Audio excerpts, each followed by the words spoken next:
All right, welcome back for another team season preview, Jev. Thanks to PointsBet, thanks to StatMate, we're rolling through this. Now, we're getting some serious numbers on YouTube, especially the Saints one, Jev. Maybe it's because we're giving teams a little bit of a hug. It's easy this time of year. If you are tuning in today, we will be going through Melbourne. Really been enjoying doing these. It's tough when it's in the off-season, but it's good to go back, look at the players, and really come up with a few opinions on where we think the teams are going. It's a real nice refresher to go back and do it. Jev, good to be back.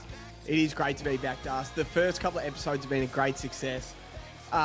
Me calling Sam Darcy going to kick 100 goals, and he kicks 8 in the first match sim of the season. We were just all love for the Saints, and the Saints supporters have just gobbled it all up. They are loving it. We are loving it. We're already working out a day at Platform 28 with all the Saints supporters. They're going to do some team under the lid, and we're all going back there. So I can't wait for that. I can't wait to hear about Melbourne. I have no idea what to expect from Melbourne. I just know, I can't wait to hear about their list, your comp A graders. So let's start with in and out. Who came in, who went out? Yeah, so the D's finished 14th last year, Jev. 7 wins, 16 losses. Let's go with the outs. Jack Billings delisted, Jev. Bont's still rolling. Unfortunately, that photo is going to haunt him for life. Again, I'm not going to read out all the names. I've actually got rid of a few. Tom Fullerton delisted. Marty Hoare delisted. Judd McVee went across to Fremantle. I feel he's a player that they probably should have kept, but again, we'll get into that. Clayton Oliver's off to the Giants. Petrarca's off to the Suns. Charlie Spargo's off to North Melbourne. Surprised we didn't mention him. And then Taj Woden, I think he only played a couple of games. He got delisted. Max Heath, he was one of the fringe players at St Kilda. They got CJ from the Hawks. Brody Myercheck from the Pies. Latrell Pickett at pick 12, Jack Steele from St Kilda, and they picked Xavier Taylor at pick 11. Again, I didn't really look at this much at the draft. I've got no idea what he looks like. So that is their ins and outs. Initially, Jev, do they excite you? Oh, like I was trying to build myself up to get excited, but you hear those names going out. You hear like they're going to rock up without Judd McVee, Petrarca, Clayton Oliver. And you're like, oh, but it's awesome. We heard on Clayton Oliver, it's like, it is best he is out of that building. Like, he was just a lazy piece of shit by the end, basically. He needed a new start. He needed to get out of there. So, yeah, I'd be happy with how they're going to look for the future. But this year, it's going to be crazy. So, competition A graders. I can't wait to hear. Okay, so I've got something here that when I was going through, sparked in my mind. Yeah, go. Max Gawn is the best player ever at his position. In the history of the game, no other position has had a bigger gap as the best ever from first to second as Max Gawn has done with the ruck position. Wow. What do you think about that initially? No, I probably disagree, but I like it. I like your take. In the history, out of every position, when you look at the best, if you look at forwards, whether you go Lockett, Dunstall, the gap between first and second, I feel you can toss it up. In the ruck position, if you look at the GOATs of every position, there has never been a bigger gap from first to second than what Max Gawn has done. 8-time All-Australian. In that premiership run that they had in 2021, it's crazy. I had to go back and have a look at it. He kicked the go-ahead goal against the Cats in round 23. He finished with 25-1. He had 19-1 in the qualifying final against Brisbane. He had 19 touches and 5 goals against the Cats in the prelim, and then had 21 touches and saluted my multi for like $1,000 in the last minute. He finally got a handball, but yeah, 21 touches in the grand final against the Dogs. Do you remember the turning point in that game? There was the meme, like Caleb Daniel threw him to the ground and like stood over him, and then the game turned like that. Yep. So he is the best ruckman of our generation. He's not just a ruckman. He goes behind the ball. He does absolutely everything. Again, he's their competition A grade, number 1. Number 2 is Kozzy Pickett, Jev. He's an absolute star. So from 2001 to 2004, he was averaging around 11 to 13 touches a game and about 1.5 goals a game. Last year, so he's gone from about 13 touches. Last year, he averaged 19.6 disposals a game, so a tick under 20 and 2 goals. Literally averaged 20 and 2 last year, which is unbelievable as someone that doesn't play full-time mid, full-time forward. Like, he's not always on the ground the entire time. They shuffle him around a fair bit, but he had 23 and 5 against us. He had 24 and 5 goals for against the Swans where you were there. He's a super special talent, but he's got the bag now. So in my head this season, I don't see him staying at that level last year. It's either going to dip because of the team or he's going to take it to the next level. So I don't see him having another 20-2 season. It's either it crumbles or he will be like, nah, this is going all the way up. We're going to see one or two ways. They're the only two competition A graders. Would you agree? No, I couldn't agree more. Once I saw Melbourne, I'm like, nah, they've only got two, and he's these two. At that Swans game when he had what did he have? 30 and 5 goals 4 or something. 24 and 5 goals 4. It was the most talented, like high peak game I've seen in so long. He destroyed that game. I love that Melbourne have handed him the keys. Like they're like, here's the big deal. We're drafting your cousin. We're clearing out Petrarca and Oliver. It's yours. And even Max Gawn talks like that. At the BNF night or at All Australian, he goes, I'm proud to be here. I'm even prouder to be here sitting next to Kozzy. They just love him. They know how much of just a freak talent he is. He's one of the ones like, it is going to be must watch this year. Like I'm not going to say it's this good, but it could look like Ablett on the Suns where they're not that good, but you turn on every week to see what Kozzy's going to do on the Ds this year. Like he's just doing it differently. And yeah, it's like he's an X factor position. Where do you need me? As long as I'm not defending and I can just kick snags, be in the midfield, break a stoppage, kick a goal. Yeah, it is so exciting to us for sure. And again, what is next? So position A graders. Do you have any position A graders? So at the Ds, Jev, I've got none. Yeah, I agree. You cannot tell me. Oh, I can't wait for you to hear this. So you can't tell me that May is a position A grader anymore. Lever, Viney, Salem, Langdon, Bailey Fritsch. Here we go, Jev. I would go as far as saying that Jake Melksham is their fourth best player. It's Kozzy, Gawn, toss that up, Langford, and then Melksham. He kicked 33 goals last year. He kicked 4 against Brisbane. Then he went on a 3-game stretch. He kicked 5 against Gold Coast, 4 against Adelaide, and then 5 against North Melbourne in a 3-game stretch. Jake Melksham, at 33 years of age, I believe, is their fourth best player. They do not have one position A grader. No, I couldn't agree more. I was trying to think off my head. Yeah, Melksham's an A grader at what he does. He's the best in the competition at what he does, sort of playing undersized on those Harris Andrews, those sort of guys, plays on their back shoulder, hides behind them. But apart from that, Stephen May can't even play in Melbourne's best 22 this year, I don't think. He was bath watch. Mitch Georgiadis took him to the cleaners last year. And Jake Lever, he's still got some footy in him. I don't know how, and I should have said this when we just previewed North Melbourne, how North Melbourne didn't call Jake Lever and just do whatever it takes to get him. I don't know how they didn't do that, but it is hard. Young guns. Again, if Demons are listening to this, and I'm not shitting on them, I'm just saying that they're not position A graders anymore in the comp. Bailey Fritsch had an awesome grand final. Again, the 2021 year, I think we're going to go look back at those 3 or 4 years. D's, you guys should have played in 3 grand finals. Yeah. Your defensive game was perfect. Yeah. And you just lost out on some finals. Like, you geared up, you had everyone fit and healthy, you had such a good roster. But anyway, that's neither here nor there. Young Guns, Jev. I've got 2 that we want to talk about. Just a quick one. Caleb Windsor, again, another high draft pick. He was very undersized, got a little bit injured. We're going to stack a little bit more meat on him this year, and we're going to watch him go. But the number one person we want to look at is Harvey Langford. He's the one. So he was pick 6 in the 2024 draft. He's a genuine meat mountain. And I would go as far as to say he will be a top 10 midfielder in the league in the next 3 years. I don't think that's too outlandish. You watch him play, you know, when you go back and you look at photos of like Cripps or Bont when they're like their first 2 or 3 seasons, they look like kids. Harvey Langford already looks like a man. Like, you can see him on the cover of like the AFL game already. Like, he just looks like one of those big bodies. He averaged just under 18 touches a game last year. And look, with so many departures, he'll get so many more midfield minutes. And like, some good games you get as a first year player. He had 16-3 against West Coast, 19-2 against Port, 22-3 against the Hawks, and he had a 17-2 game against Freo. So it's there. He didn't get as many minutes as he liked. You know actually what he did last year? But again, it was his first season. He got cute a little bit. He was in the forward line, do a couple like over the shoulder handballs, and like I know Petrarca's standing like, what the fuck are you doing? Turn around and give it to me because it got intercepted.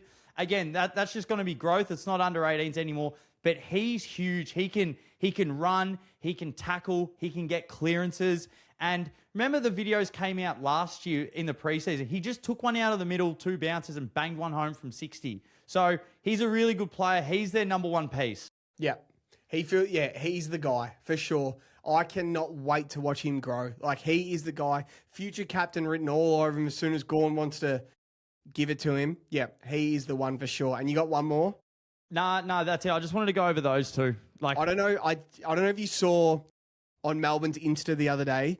It was Latrell Pickett and Kozzy Pickett doing like forward crumbing, but like tracking the ball in, and it was hitting hands, and they were picking it up at full speed and finishing the goal. They looked identical. They looked fast. They looked so dangerous. And the clip of CJ, I know I've watched enough CJ that I'm not going to drink the Kool-Aid. I've seen some shit, but I do like that he's getting a fresh start. He's going to play every game. He doesn't have to worry about being behind Weddle and Scrimshaw and Sissler. He's going to be out there. So I'm happy for him. I can't wait to watch him, but I've seen enough CJ to know. But it's going to be good.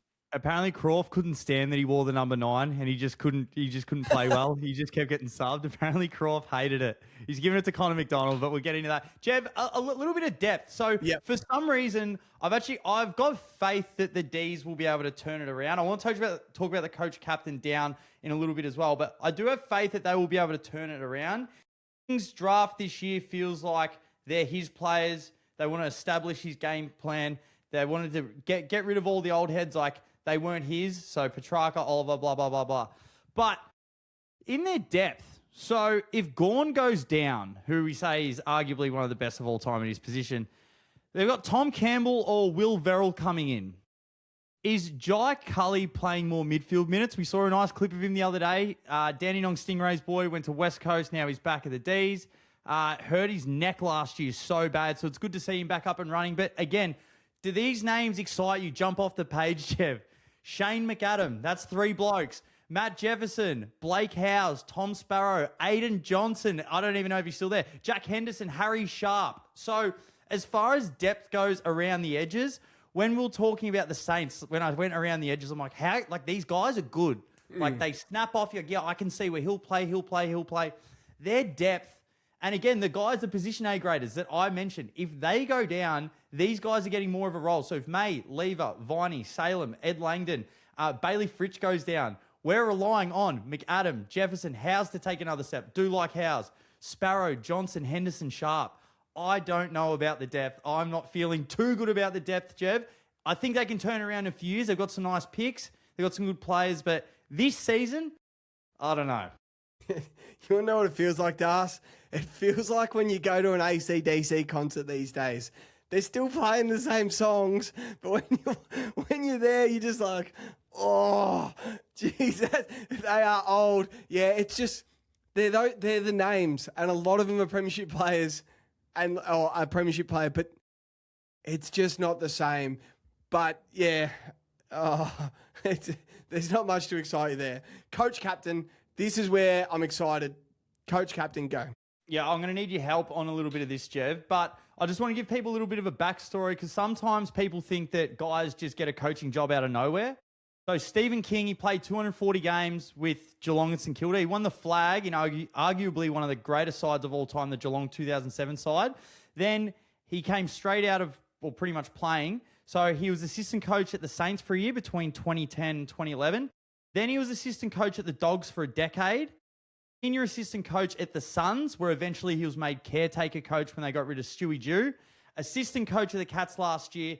Now he's coach of Melbourne. So he's been coaching assistant coaching roles for a decade. So you're not just getting a guy where they just come in, like, how much coaching's he done? He's done over 10 years, which is a lot. So you know better than me. I'll get you to explain, but apparently he blew the Demons away with his knowledge of analytics, just different ways how he sees the game. And how he likes the direction of the game is going. If you want to touch on that. So this is for the D supporters that haven't heard this story. Nathan Buckley had the job. The job was Bucks's. He just had to do the interview, right? And he came to the facility and sat down, and he just sat down like they're just catching up for a coffee, and he was like, oh, yeah, so how's work been? How's your kid? What's he playing? And Melbourne are like, you're interviewing for the head coaching job. So then he left, and they were a bit confused. They're like, maybe he didn't know he was interviewing for the head coaching job. The next day, Stephen King comes in. He's got a PowerPoint presentation. He's full analytical. He uses all the data. He's like creating like this next gen way of thinking about AFL.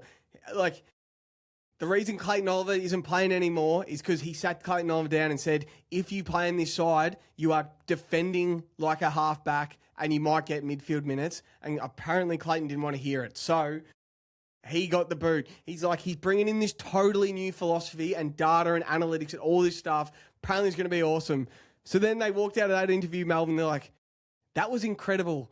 Then they brought Bucks back the next day. Like, maybe Bucks didn't know, like, you're interviewing for the head coach. And he bombed again. Like, just butchered it again. I think he was asking, like, what have you boys been watching on Netflix lately? You caught that latest His and Her show. Giving him his top 10 Netflix recommendations. Yeah, he's giving him top 10 Netflix. What have you guys been watching? And they hired Stephen King then and there. Bucks walked out the building. They're like, he just bombed.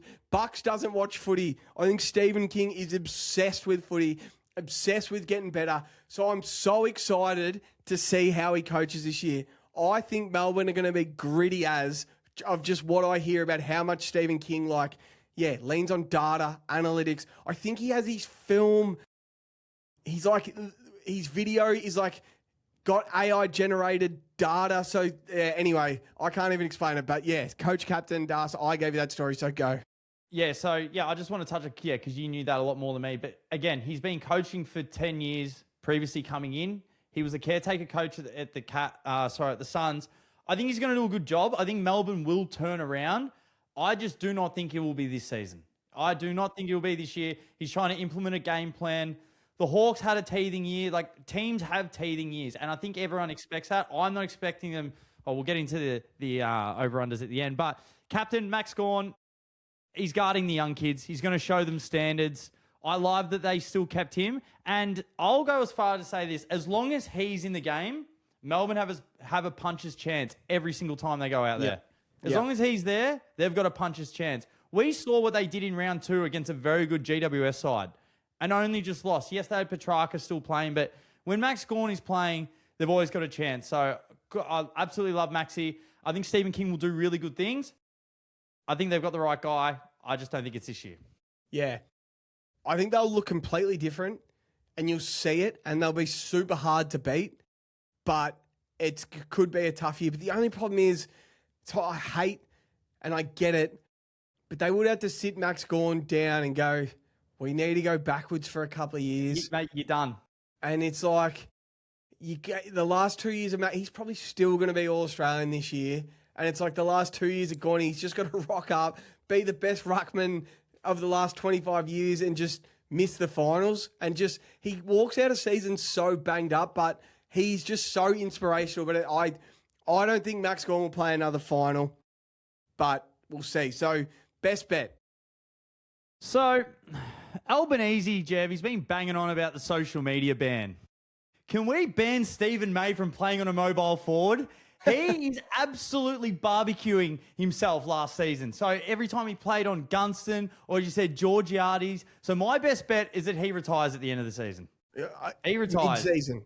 Stephen, yeah, mid-season. But can Albo ban him playing on a mobile forward? But no, my real best bet, and again, similar to one of my other ones, it's not something that we know exactly when it's going to happen, but Kozzy Pickett kicking multiple bags of 5. Wow, that's awesome. Yeah, he did it twice last year. He did it against me, did it against you. Yeah. He can do it. He will be kicking 5 goals at some stage this year. Remember when he kicked, 6 against Port Adelaide up in the territory? Yeah. Against Port? Absolutely ripped him to shreds. He'll kick multiple bags of 5 this year.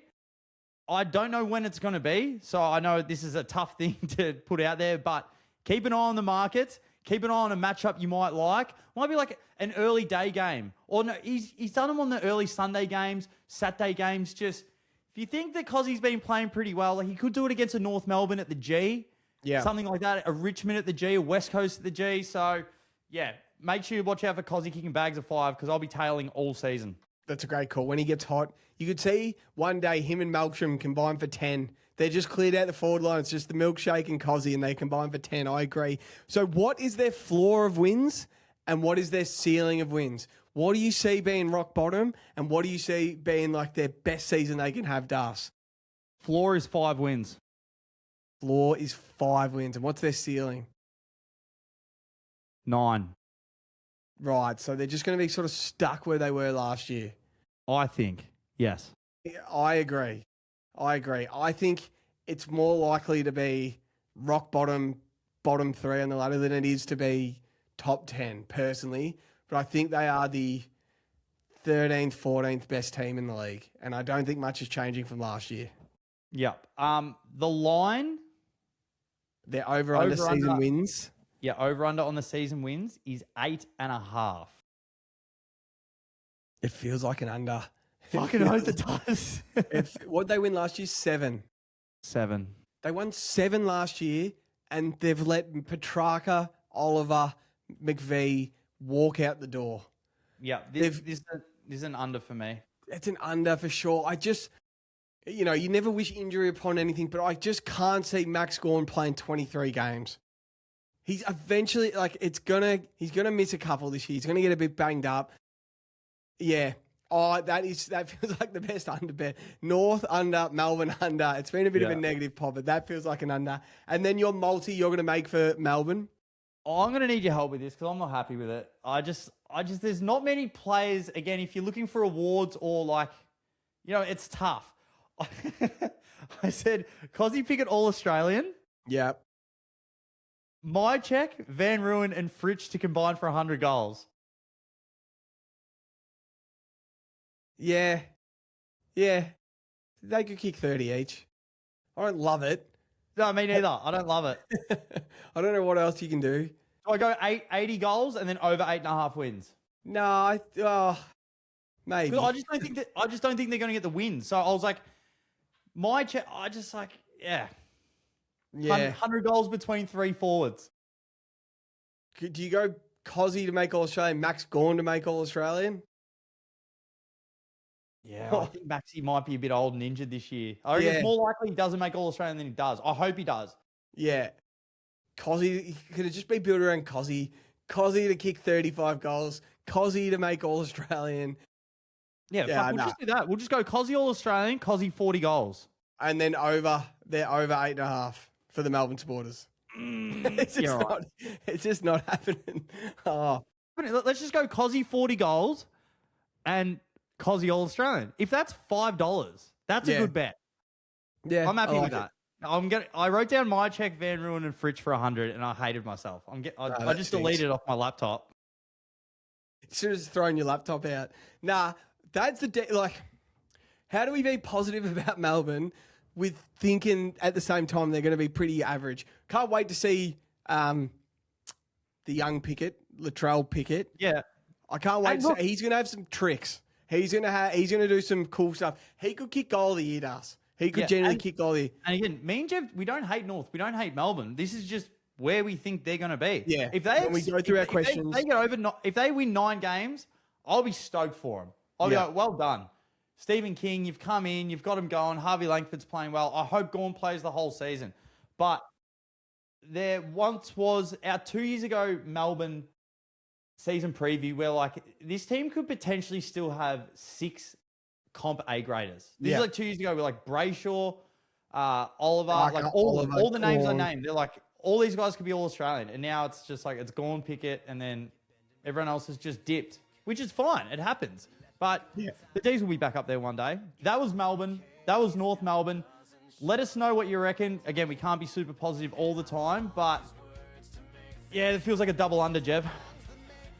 It does. It feels like a double under. I can't believe North's is 7.5. I can't believe Melbourne's 8.5. Yeah. What are we missing? Anyway, you got to have some unders. Not everyone can hit over. Next episode, we have... Oh, this is a good one. You've got the Giants. Yes. And I've got the Hawks. Yes, nice. Nice. Two very good teams to do. Moving And to then Titles after that, tour. if you guys are listening, the next two shows are bangers, guys. We've got the Giants and Hawks, and then we've got Geelong and Gold Coast. Perfect.